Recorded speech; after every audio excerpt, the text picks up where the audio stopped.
You're listening to Radio Maria, a Christian voice in your home. When I present our program, Jesus, the Promised Messiah of Judaism, with your host, Roy Schoeman. Hi, this is Roy Schoeman, and welcome once again to Jesus, the Promised Messiah of Judaism, the show on Radio Maria that celebrates the Jewish roots of the Catholic Church, or seen the other way around, that celebrates the completion, the fulfillment, the full realization of the promise of Judaism in the Catholic Church and her sacraments. Now, it's been a while since I have actually given my own witness testimony on the show. If you listen regularly, you'll know that is one of my favorite things to do, is to have other Jewish entrants into the Catholic Church on the show to tell how the veil was removed from their eyes and they came to recognize that Jesus is indeed the long-promised Jewish Messiah.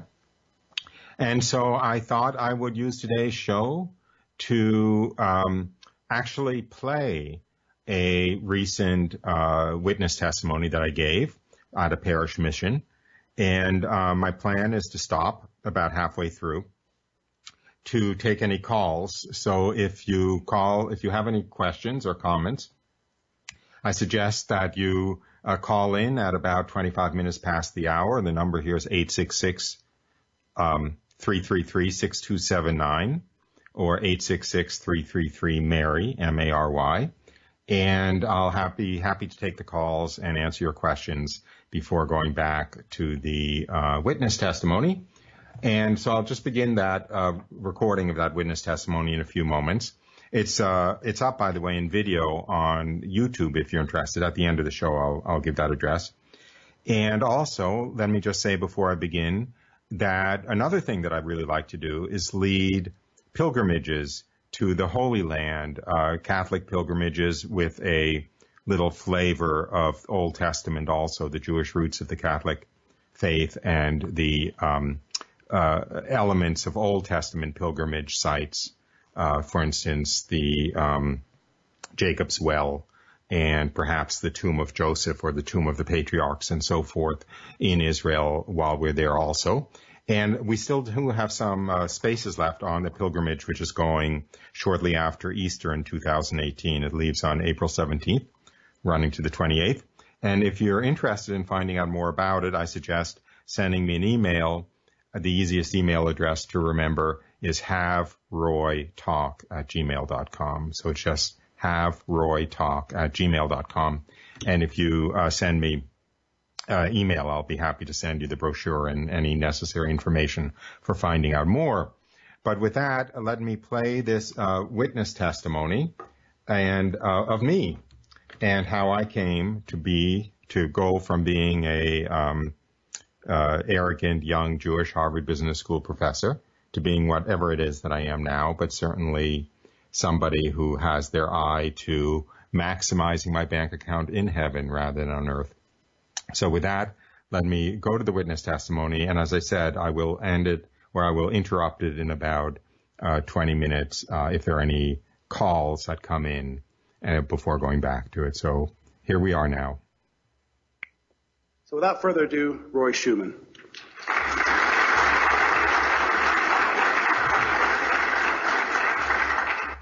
Hi, thank you all for coming. And I'm very, very happy to be here. It's a great pleasure and privilege to be able to share my witness testimony. Let me just start at the beginning. I was born and raised Jewish. My parents are both German Jewish Holocaust refugees. They were both born and raised in Germany. My father left Germany shortly after Hitler came to power. There was a period when Hitler was actually trying to get the Jews to leave as long as they left everything behind. And he left as a young man at that point and made it to the United States. My mother's family was less fortunate. They fled to France, but France soon fell under the Third Reich. And my mother was actually arrested by the Gestapo and put on a train to a concentration camp, but managed to escape and make it to the United States eventually, where she met my father, and they married. I was raised outside of New York City. My whole world growing up was Jewish. In those days, there was less mixing between the Jewish community and the non-Jewish community. And so all of my parents' friends were Jewish. All of my friends were Jewish. I went to Jewish religious education all the way from the beginning of school in first grade until university alongside secular education. And in the summer, actually my late high school years, I became even more devoutly Jewish. And I became a follower of a Hasidic rabbi. You know the Hasids, the Jews with the long ear curls and the fur-brimmed black hats and so forth. And I kind of became a disciple of his, and I spent the summer between high school and college actually living with him and traveling with him in Israel in his entourage. And I toyed with the idea, in fact, of not coming back to the United States and beginning university that fall, but staying in Israel and entering the closest thing that Judaism has to religious life, which is a life of study and prayer in a yeshiva in Jerusalem. But I didn't. I came back to the United States, and I began university that fall. It was MIT. And in my university years is when I really lost my Jewish faith. And by the time I left university, I was essentially atheist. I lost my faith at college under two influences. One was the pseudoscientific worldview that somehow religion is a medieval superstition that man made up to give him answers before he had science, which provides him with the real answers to everything. And everything that science doesn't have the answer to today, it will in 5 years. I call that a pseudoscientific worldview. In fact, it's the opposite of genuine science, because the heart of science is you start with the evidence, you start with the data, and you develop a theory that explains the data. And if it successfully explains the data, you can hold on to the theory. And if not, you have to discard that theory and find another one that can explain the evidence, that can explain the data.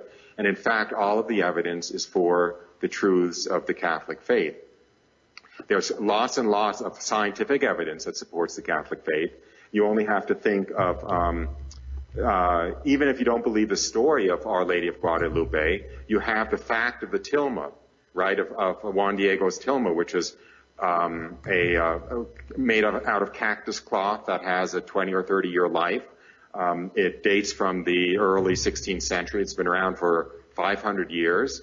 There's no paint on it that provides the image. There's no materialistic explanation for the image on the Tilma of Guadalupe, just like there's no materialistic explanation for the Shroud of Turin, the image on the Shroud of Turin, which also has no pigmentation, no paint, somehow miraculously produced. And even today, with all of today's technology, science couldn't counterfeit the Shroud of Turin. They'd be totally helpless.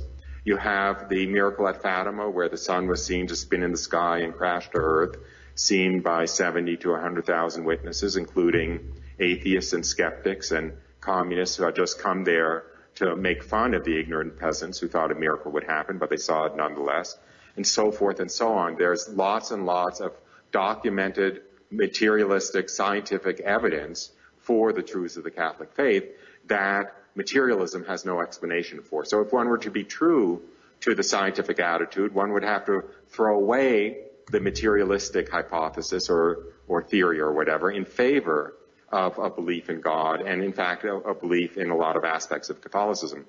G.K. Chesterton has a very appropriate quote. I think many of you have heard of G.K. Chesterton.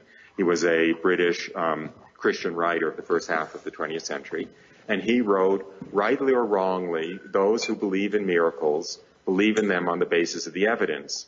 Rightly or wrongly, those who disbelieve in miracles refuse to believe in them on the basis of faith. Right? So it's exactly the opposite of this attitude that was inculcated in me at MIT. But I didn't know that at the time, and I actually bought that materialistic worldview. So by the time I got out of there, I was essentially atheist. I went on to Harvard Business School. I did well enough there that I was invited upon graduation to join the faculty of Harvard Business School as a professor of marketing. So I found myself at the ripe old age of 29, a newly minted professor of marketing at Harvard Business School. And that's really where my witness testimony begins, because what had been going on is that all my life since I was a small child, I felt there has to be a real meaning and purpose to life. And someday when I'm older, I'll come to know the real meaning and purpose to life. And as a child, I thought that would come from entering into a personal relationship with God, which I honestly thought would happen at my bar mitzvah. The bar mitzvah is like the Jewish version of Catholic confirmation. When the child is 13, there's a ceremony in the synagogue where he reads from the Torah for the first time. He enters into religious adulthood. And I honestly thought that at my bar mitzvah, the veil would drop and I would enter into a personal relationship with God. And when that didn't happen, it was actually one of the saddest days of my childhood.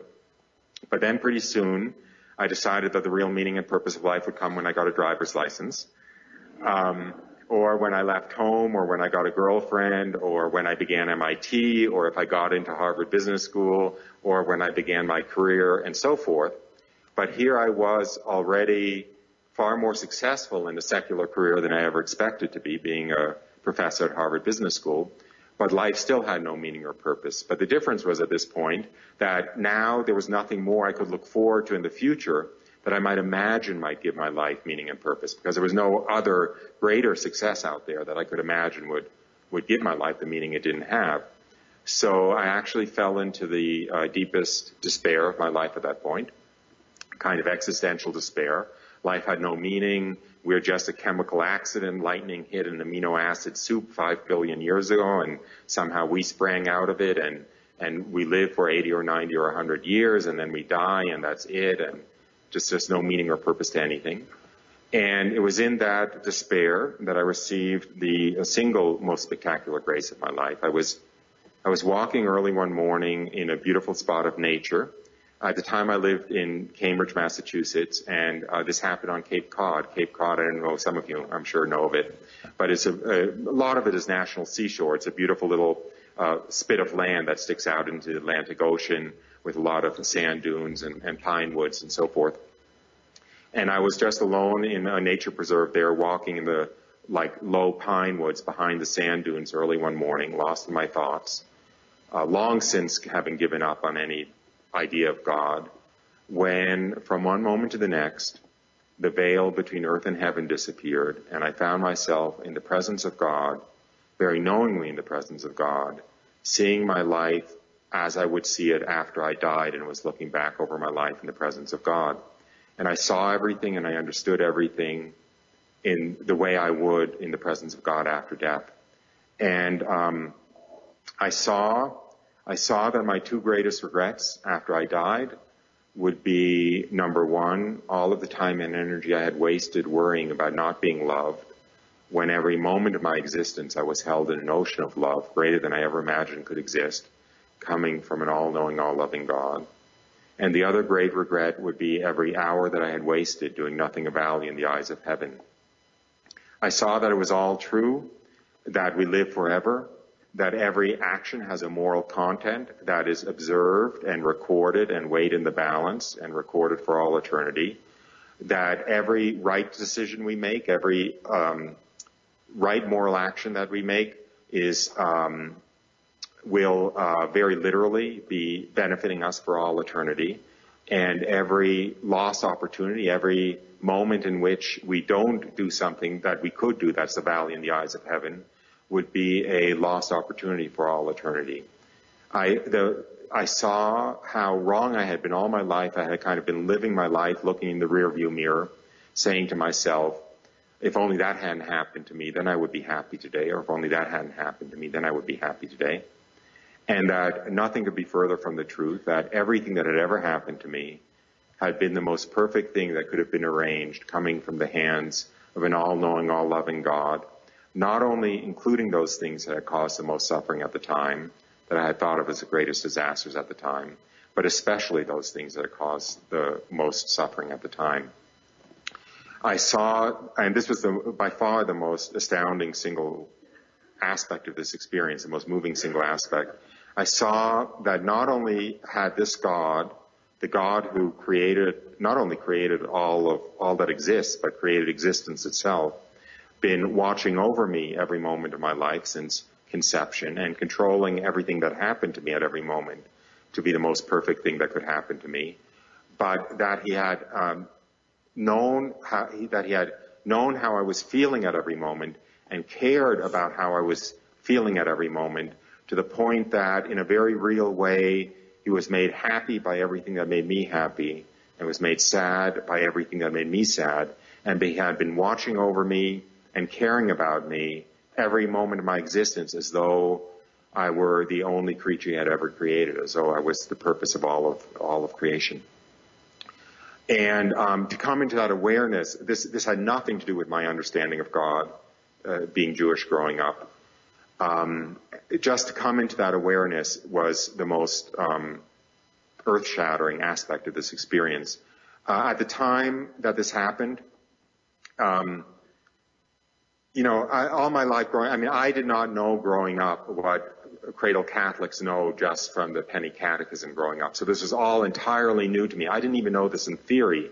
The picture of God that I had from Judaism was the picture of God that emerges from the Old Testament. Now I know that it's the same God, but in all honesty, if you read the Old Testament, the picture of God that emerges is of a picture as of a God far more distant and severe and judgmental than this God was. And in fact, God in the days of the Old Testament didn't deal with ordinary people, didn't deal with the hoi polloi, but he only spoke to the people through the priests and prophets. In fact, there's a prophecy, I believe it's in the book of Joel, it's repeated in the book of Acts, where the Lord says, the day will come when you won't have to run to these people and ask them, tell me about God, tell me about God, tell me about God, because I'll make myself known to the lowliest manservant and maidservant. That's the God we have now. That is the revelation of God and the relationship between God and man that came about through Christ. But it wasn't there in the days of the Old Testament. So I could not put together this God who was showing himself to me with the God that I had, the way I had thought of God from Judaism. I saw that how foolish I had been to think that life has no meaning and purpose. In fact, every moment has this infinite depth of meaning because it has the potential for an action with a moral content which matters to heaven and which matters to us for all eternity. Now, at the time, I was a Harvard Business School marketing professor, so I have some excuse for having been entirely selfish because that's really a science of selfishness, right? And that's what Harvard Business School is all about. And everything was net present value and maximizing returns and all of that. And during this experience, I saw that not only all my life had I been selfish, and I didn't even during this experience realize that I had been wrong to be selfish all my life, but what I saw during this experience was not only had I been selfish all my life, but I had not only been selfish, but I had been stupid and selfish because I had been putting all of my time and energy into things which wouldn't be doing me any good at all even 100 years from now after I'm dead.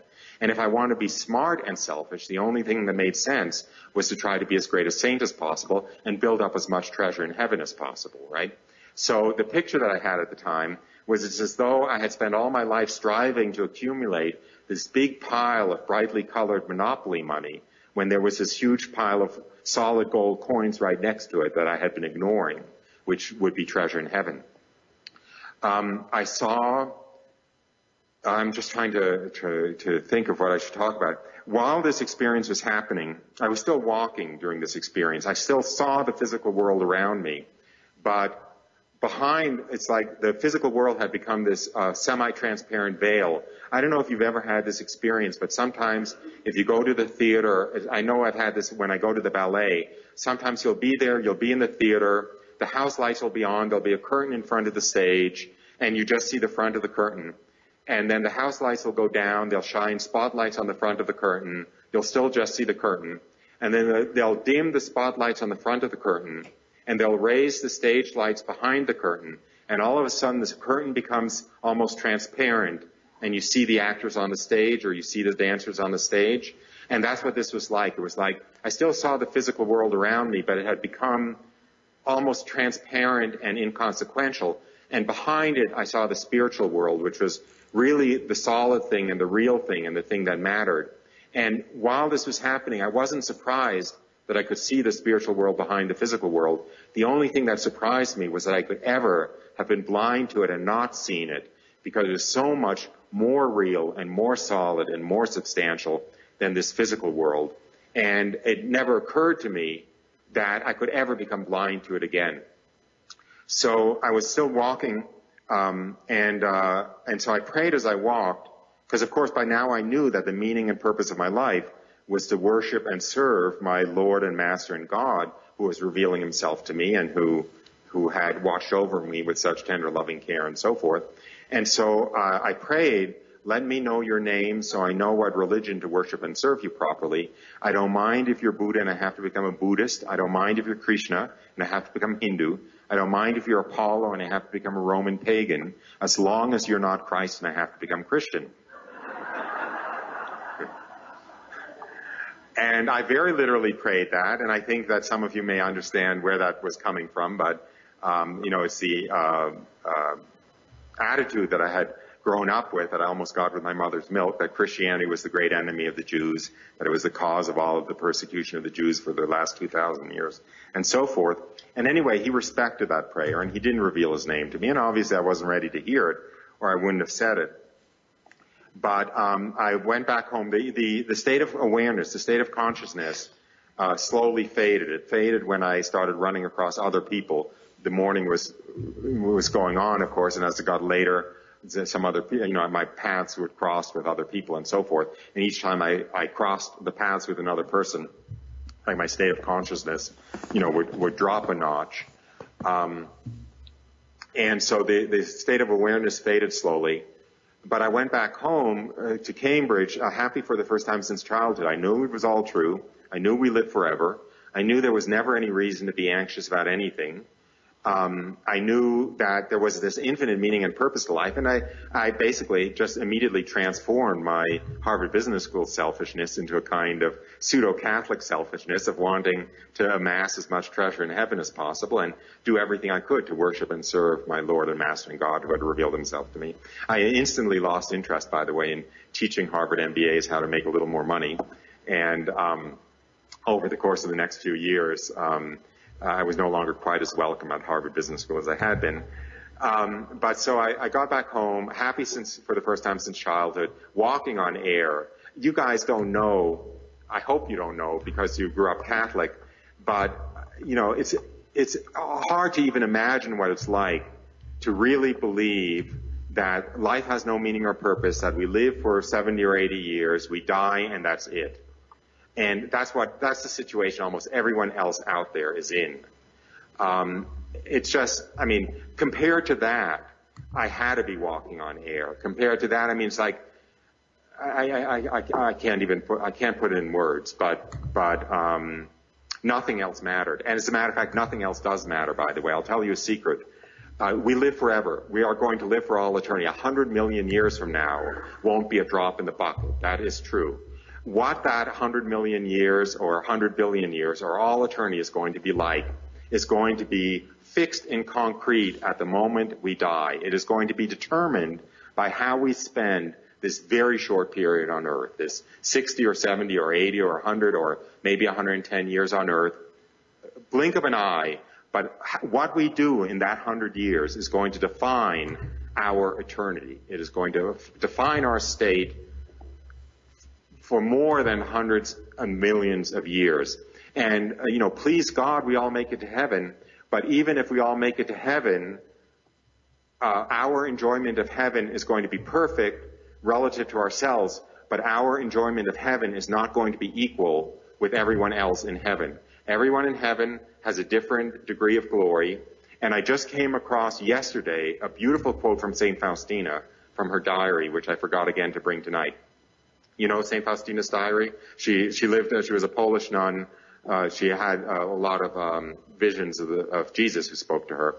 And in one of her diary entries, she thanks Jesus for having shown her the different degrees of glory of the saints in heaven. And she said, thank you, Jesus, for showing this to me.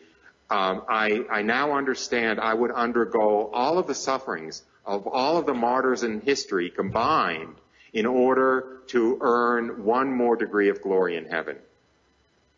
Okay? So I'm still showing the selfishness, right? But it's not entirely bad. It doesn't make any sense to really trade anything that's going to benefit us for all eternity for anything that's going to benefit us for the next 20 or 30 years at most. It's very bad business. It's a very bad net present value calculation. Take it from a Harvard Business School professor. So anyway, all I wanted to do was pursue this experience and know who this God was and know how to follow him. I didn't think he was Christ. I was still anti-Christian at the time. So all I could do, I did one thing. As soon as I got back home, I wanted to find a mystic to talk to, because I just had this mystical experience. I didn't even know mystical experiences existed at the time that this happened. And so I just wanted to find a mystic to talk to who I thought could shed some light on this and tell me who this God was. So I found this self-styled mystic. He was actually a fallen away Catholic. I made an appointment to see him, so hoping he could shed some light on this. So I went over to his apartment one evening, and he led me on all kinds of silly, wrong paths. He was into all kinds of New Age stuff and gave me all kinds of, silly New Age books to read.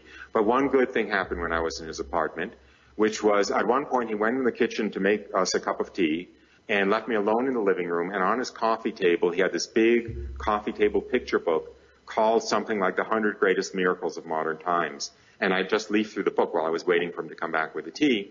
And my eyes fell on a page dedicated to the miracle of Fatima. So when he came back with the tea, I point to that page and I say to him, did this really happen? And he says, oh, yes. And so my next question was, has anyone else ever heard of it? Here I had spent 23 years in school. No one had ever told me about the miracle of Fatima. So then he said, oh, yeah, every Catholic knows about it. So then I asked him, has anything else been written about it? And he said, oh, yeah, just go to the public library. You'll find a dozen books on Fatima. Well, my initial reaction was to be filled with furious indignation. I felt, how could they have kept this secret from me? I felt my whole life would have been different if I had known that miracles still happen. All my time growing up in Jewish religious education, I kept pestering the teachers, asking them, why did God used to perform miracles in the days of the Old Testament and no longer does? And they never had an answer. I felt, and I know my life would have been different had I known that miracles still happen. And so, I think that we are living in this pseudoscientific age, as I said. Everybody wants proofs to believe. Everybody wants something, some kind of scientific evidence before they accept something. God has given us in our day a particular wealth of scientific evidence supporting the faith of the Catholic, the truth of the Catholic faith, including things like the miracle of Fatima, as I said, seen by over 70,000 people, things like the Shroud of Turin, things like the Marian apparitions, things like the Our Lady of Guadalupe and the Tilma, things like the medical miracles at Lourdes, all of which there is real, what really qualifies as scientific evidence supporting the truths of the faith. And I'm not here, to yell at cradle Catholics or beat up on you, but the one thing that I think one could beat up on cradle Catholics a little bit about is not sharing the faith enough. Obviously, the spirit of the world doesn't want you to share the faith. The spirit of the world, i.e. the devil, has really only one interest, which is keeping people away from God and keeping people away from the faith. And the lie that he's spreading today is, okay, this may be fine for you, but you have no right to impose it on others. You don't want to make them feel bad. You don't want to act triumphalistic. It's an embarrassing situation to have the truth that everybody else wants to have and thinks they have, and for you to really have it and for them to not have it. I grant that's embarrassing, but it's no excuse for not sharing it, because you have what everybody else in the world is dying for. And all you have to do is, go out on the sidewalk and look at the people covered with tattoos from neck to ankles, or look at the people, drugged out on the sidewalk, or listening to, to heavy metal music, or just in this kind of normal daily despair of dragging themselves to work and dragging themselves home and so forth. The only people who have any ability to genuinely be happy and at peace in the world today are people in right relationship with God, and that really does mean Catholics in a state of grace. And we have all of, we have all of the truths, we have all of the answers to the things that torture everybody else. What's the meaning of life? What happens after we die? Why is there suffering? That, by the way, which I'll talk about more in a later talk, the question, if there's a good, all-powerful God, why is there so much suffering? That has everybody else in the world in despair. And only the Catholic faith, and not even the other Christian denominations, has the answer, and really has the answer, to the mystery of suffering, and the fact that the existence of suffering does not disprove God, and not only does not remove the meaning of our lives, but actually gives our lives the ultimate meaning, right? I mean, there's Padre Pio used to say, God forgive me for repeating this, but Padre Pio used to say, if we knew the true value of suffering, we would never pray for anything else. Okay? And these are things that you know as Catholics and as kind of somewhat in touch Catholics. And I was in despair, even being a Harvard Business School marketing professor, I was in despair, in some sense considering suicide just because of the meaningless and pointlessness of life. I didn't mean to mention this, but I actually have a weekly radio program that is on Saturdays from 3 to 4. And I just had this coming Saturday, I have an interview with a Buddhist that I met, a young Buddhist man who similarly was considering suicide just out of the lovelessness and meaninglessness of life when he had a revelation of Christ. And he's now also an extremely enthusiastic Catholic and so forth.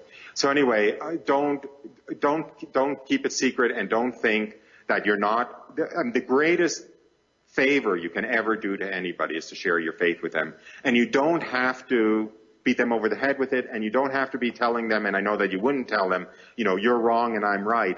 All you have to do is let them know what you have, what you subjectively experience from your faith. The consolation you get from receiving communion, the consolation you get from Eucharistic adoration, the feeling of peace you get from praying the rosary, your sense of communion with the Blessed Virgin Mary and her love and how that gives you peace. The reason why you're peaceful in the presence of bad news, of a bad medical report, of the death of someone you love, because you understand what waits for you and you understand the meaning of life. You understand God's love. If you just let them know what you experience from the Catholic faith, whether they admit it or not, and they probably won't admit it, they will want what you have, and it'll plant a seed. It may take 10 or 20 or 30 years to germinate, but it will plant a seed which won't go away and which might result in them actually coming into right relationship with God.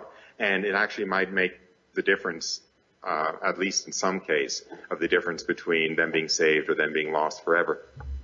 Let me interrupt at that point. This is Roy again. You're listening to Jesus, the Promised Messiah of Judaism on Radio Maria. And I've been playing a witness testimony that I gave, which I will go back to in a moment or two. But first, let me say this is live, despite the fact that I'm playing a tape. So if you want to call in with any questions or comments, the number here is 866-333-6279 or 866-333-MARY, M-A-R-Y. And we did get a caller who asked a question. It's a little bit of an inside baseball question, but I did mention that I had gone to MIT, and this caller mentioned that he had seen online that I had studied linguistics there, and asked me if I have any thoughts about Chomsky, Noam Chomsky, who is a very, very, very famous linguist who was teaching at MIT while I was there. And the very short answer is that I did take a course or two from him, but not directly in linguistics. He also taught something along the lines of politics. He's very politically active, very hardcore left wing. And frankly, so was I in those days. So I took a course, at least one course from him on that. And I did have some interaction with him around linguistics, but nothing serious. I was an undergraduate and he was a, superstar professor. And the caller asked if I have any thoughts about him. I am extremely dismissive of his politics, which I think are actually over the edge into lunacy. And even his linguistics, this isn't a show for linguistics, but he made his name by developing this new concept called structural linguistics, which I believe has essentially been disproven since then. It was an elegant theory which did not, unfortunately, correspond with reality. So anyway, I just wanted to be faithful to the promise to take calls and to answer questions. No other call has come in the minute or two that I spent answering that last call. So, by the way, if the caller wants anything more on Chomsky, he's more than welcome to send me an email. Again, haveroytalk@gmail.com, and I'll go into it a little bit more, but this is probably not the setting for discussing linguistics. So let me return to the witness testimony. You know the parable of Divas, of the rich man and Lazarus, which was about 2 months ago. Actually, it was in the mass readings. But you all know the story. The rich man, who's usually called Divas, who feasted at his table and had food overflowing and more food than he knew what to do with, and the food rolling off the edges of his table. And Lazarus, the poor man, the beggar, who was starving to death outside of his door, and Divas would not share any of his excess food even with this beggar. And so when they both died, Lazarus, the beggar, went to the bosom of Abraham, and the rich man was lost. And usually that parable is thought of in terms of the riches of this world, and that's perfectly appropriate. But it may be even more appropriate to think of it in terms of spiritual riches, and in particular the riches of your faith, the riches of the Catholic Church. Because a Catholic in the state of grace really is that rich man feasting at this tremendous banquet table day after day after day, and everybody else really is that starving beggar outside the door with the dog licking his wounds, dying and maybe even being lost for not having what you have. And we're all going to be called to account someday. We're all going to die. We're all going to be in the presence of Jesus, seeing our life unfold before us, like a movie, reviewing our lives. And we'll see incident after incident after incident. And the one incident that none of us want to see is where Jesus shows us, do you remember, when you were on that airplane and you started to say your rosary, but you were afraid the guy next to you would think you're nuts, so you hid it under your coat. I can say this because I did this actually. You hid it under your coat so that he wouldn't notice. Well, you were the one person I sent to him to start a conversation which would have put him on the right path, and you were afraid of being embarrassed, and as a result, he was lost. And we don't want to see that when we review our lives in the presence of Jesus. We don't know, but there is nothing. I mean, this doesn't even have to be said. But there's nothing we could possibly do in our lives which would be of as much value to God, as much value to Jesus, as influencing somebody so they end up in heaven instead of in hell. We're not going to do that if we're afraid of what people think of us. We're not going to do that if we listen to that voice whispering in our ear saying, oh, no, you don't want to say that to them. You might offend them. You might make them feel bad. And I'm saying this also as a Jew because people are afraid of being anti-Semitic. Well, there is no greater anti-Semitism than refusing to evangelize the Jews. Not sharing the Jewish Messiah, Jesus, the greatest gift that ever came to mankind, which came to the rest of the world through the Jews, to withhold him from the Jews by refusing to evangelize the Jews or refusing to share the faith with the Jews. But this was all a big digression. And where on earth was I? Oh, yeah, I was at this guy's apartment seeing the miracle of Fatima. So anyway, I leave his apartment with all this unhealthy stuff, but with the miracle of Fatima in the back of my head. And then what I was doing after that first experience was every night before going to sleep, I would say a short prayer that I had made up to know the name of my Lord and Master and God who had revealed himself to me in that first experience. And a year to the day after that first experience, and I know that it was a year to the day because I remember praying a prayer of thanksgiving before going to sleep for what had happened a year earlier. I went to sleep, and I thought I was woken by a hand on my shoulder.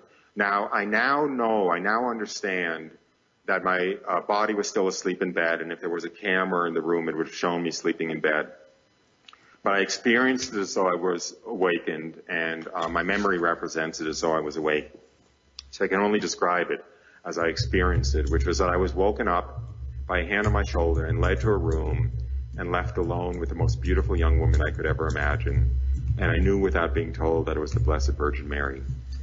And just to be in her presence, just to feel the purity and the intensity of the love that flowed from her, was to be in a state of ecstasy greater than I ever imagined could exist.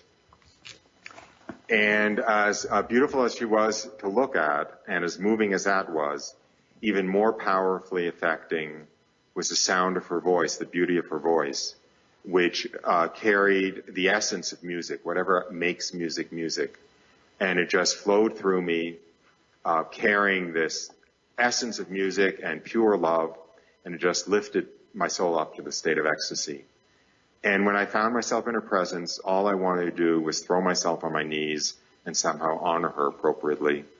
The first thing she said to me was she offered to answer any questions that I might have for her.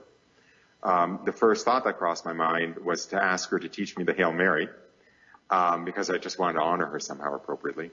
But I was too proud to admit that I didn't know it, so instead, as a kind of indirect way of getting her to teach it to me, I asked her what her favorite prayer to her was. Now, her initial response was somewhat coy. It was, "I love all prayers" to me. But I was a little bit pushy. Maybe that's because I'm a New York Jew and maybe not. But I said, "But you must love some prayers to you more than others."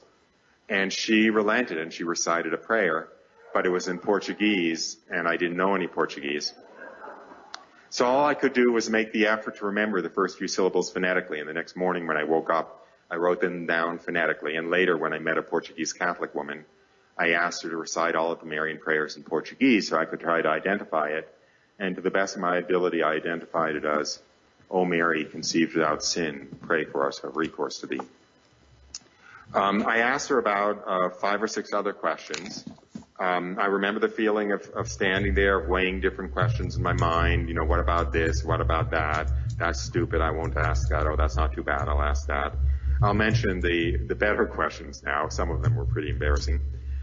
Most of the questions came out of this sense of being overwhelmed by who she was and just wanting to honor her somehow.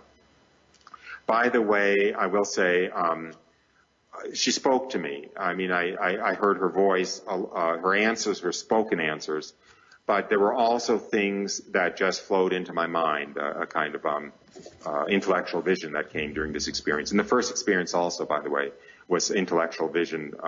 It was just things presented inside my mind. So the fact that she was the Blessed Virgin Mary was something that she never said out loud, but I just knew when I was found myself in her presence.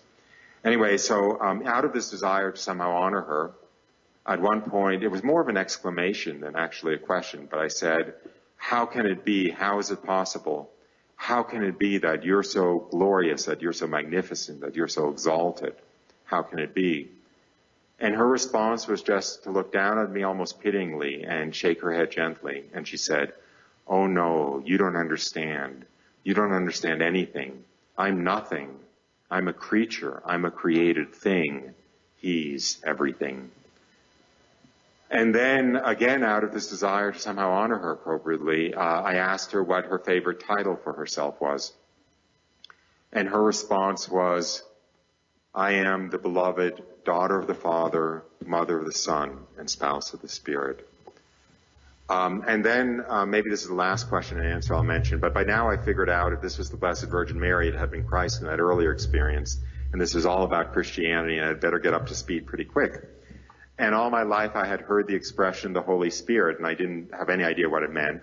So I apologize for the way I phrased this, but I didn't know any better. I said to her, "What's this business about the Holy Spirit?" And her response was just to look upwards with an expression melting with love and say, "He's his, gaze." A number of years later, when I told this to some seminarian friends of mine, they pointed out that St. Thomas Aquinas had called the Holy Spirit the look of love that passes between the Father and the Son. Now, I will say, when I went to sleep that night before this experience, I had no idea. I knew virtually nothing about the Blessed Virgin Mary. I had never opened up a New Testament. All I knew about the Blessed Virgin Mary was from Christmas carols, mostly from Silent Night, and that line, "round young virgin," I thought referred to her being pregnant, that she was a round young virgin. This was all entirely new to me. The next morning when I woke up, she answered all the questions I had for her. After the questions and answers, she said she had something else she wanted to speak to me about, and she spoke to me for about another 10 or 12 minutes. There's a veil over that part of the experience. I don't have the kind of word-for-word memory of it that I have of the first part of the experience. And then the audience was over. I went back to sleep. The next morning when I woke up, I was hopelessly in love with the Blessed Virgin Mary. I knew that I had been Christ in that initial experience. I knew that I wanted nothing other than to be as fully and completely Christian as possible. I didn't know what that meant. I didn't know what the difference was between a Protestant and a Catholic. There wasn't much I could do other than open a local phone book and find a church to go to, which was a Protestant church. I'll talk about that a little bit later. But anyway, The next morning when I woke up, my first thought when I woke up was, oh boy, I can't wait until I go back to sleep again tonight and see her again.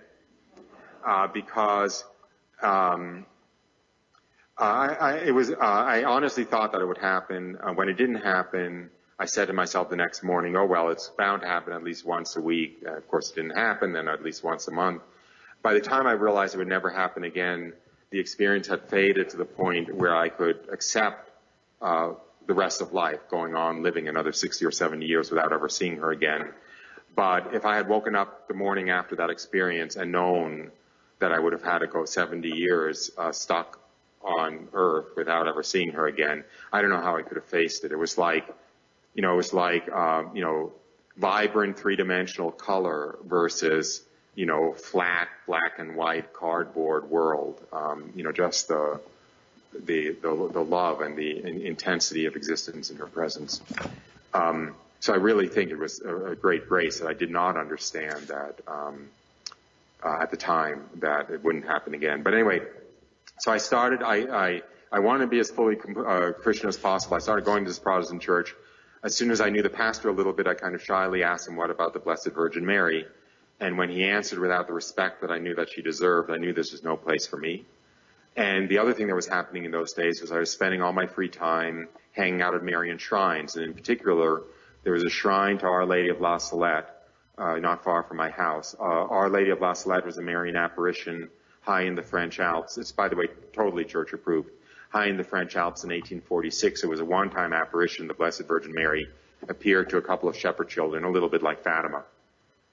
And there was a model of the original shrine near my house. I used to go there 3 or 4 times a week just to walk the grounds and to kind of feel the presence of the Blessed Virgin Mary and commune with her. And then the next winter I'm going to interrupt the witness testimony there because I had more time when I was giving it at the parish than we have right now. The hour will soon come to an end.